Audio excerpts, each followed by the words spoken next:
بعض اوقات ہم ایک ایسی زندگی گزارتے ہیں جو غم اور پریشانی سے بھری ہوتی ہے.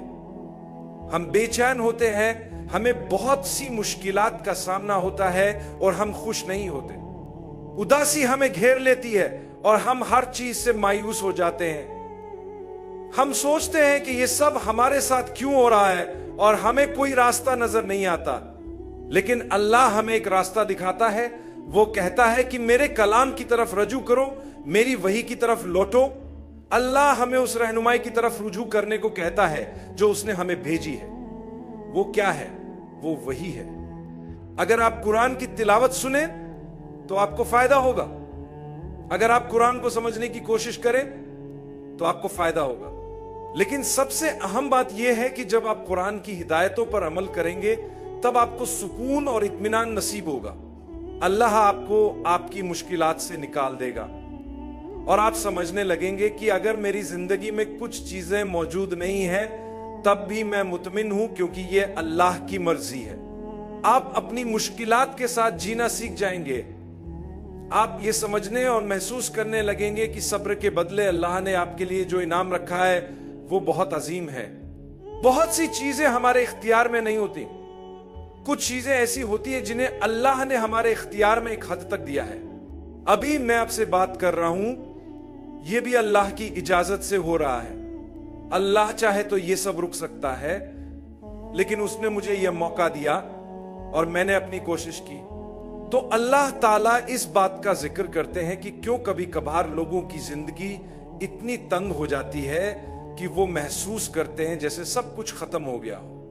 اس آیت پر بات کرنے سے پہلے میں یہ ذکر کرنا چاہوں گا کہ یہ کسی بھی شخص کے ساتھ ہو سکتا ہے، چاہے وہ نیک ہو یا گنہگار. غمگین ہونا کسی بھی طرح ایمان کی کمی کو ظاہر نہیں کرتا، لیکن بعض اوقات یہ غم ایک حد سے تجاوز کر جاتا ہے. ایسے میں آپ کا ایمان اور یقین آپ کے غم کو کسی حد تک کم کر سکتا ہے. لیکن اس کا یہ مطلب نہیں کہ اگر آپ غمگین ہیں تو آپ کے پاس ایمان یا یقین کی کمی ہے. اللہ تعالیٰ سورہ طٰہٰ کی آیت نمبر 124 میں ان لوگوں کا ذکر کرتے ہیں جو وحی سے منہ موڑ لیتے ہیں، جو نصیحت قبول نہیں کرتے اور جو اللہ کے ذکر سے دور ہو جاتے ہیں. اللہ فرماتا ہے کہ جو کوئی میرے ذکر سے روگردانی کرے گا اس کی زندگی تنگ ہو جائے گی. یہاں لفظ زنگ استعمال کیا گیا ہے جو ایک تنگ، افسردہ اور انتہائی تکلیف دہ زندگی کی عکاسی کرتا ہے. یہاں تک کہ اگر کسی کے پاس دنیا کی تمام نعمتیں ہوں پھر بھی وہ غیر مطمئن ہوگا. اس کا مطلب یہ نہیں کہ ہر قسم کا ڈپریشن ایمان کی کمی کی وجہ سے ہے، بلکہ اس کا مطلب یہ ہے کہ کچھ لوگ جن کی زندگی میں سکون اور خوشی کا فقدان ہوتا ہے، ان کے اس حال کی ایک وجہ یہ ہو سکتی ہے کہ وہ اللہ کی یاد اور نصیحت سے دور ہیں. قرآن یہ نہیں کہتا کہ جو غمگین ہے وہ نصیحت سے دور ہے، لیکن یہ ضرور کہتا ہے کہ جو نصیحت سے منہ مڑے گا وہ سکون اور خوشی سے محروم رہے گا. یہ ایک بہت نازک معاملہ ہے، کیونکہ کچھ لوگ اسے غلط سمجھ لیتے ہیں اور کہتے ہیں او تم افسردہ ہو کیونکہ تمہارا ایمان کمزور ہے. لیکن ایسا ہمیشہ ضروری نہیں ہوتا. لوگوں کو ذہنی صحت کے مسائل اس لیے نہیں ہوتے کہ ان کا ایمان کمزور ہے. یہ کبھی کبھی صرف انسانی مسئلہ ہوتا ہے. زندگی میں بہت زیادہ دباؤ ہو سکتا ہے، یا کوئی مشکل حالات پیش آ سکتے ہیں، یا کچھ اور مسئلہ ہو سکتا ہے. ان سب کے لیے ماہرین سے مدد لینا ضروری ہوتا ہے. ساتھ ہی دین کی سمجھ رکھنے والے یہ بتا سکتے ہیں کہ ہمیں اپنی روحانی حالت پر بھی توجہ دینی چاہیے، کیونکہ بعض اوقات ہماری بے سکونی کی وجہ یہ ہو سکتی ہے کہ ہم نے اللہ سے منہ موڑ لیا ہے. ایسا ہو سکتا ہے. یہی وجہ ہے کہ جب لوگ اسلام قبول کرتے ہیں تو انہیں بہت سکون ملتا ہے. وہ خوشی محسوس کرتے ہیں، حالانکہ ان کے پاس پہلے ہر طرح کی آزادی تھی کہ جو چاہیں کریں. انہوں نے خود کو ٹیٹو سے بھر لیا، شراب پیتے تھے، کلبوں میں جاتے تھے، اور ان کے لیے حرام اور حلال کی کوئی پرواہ نہیں ہوتی تھی.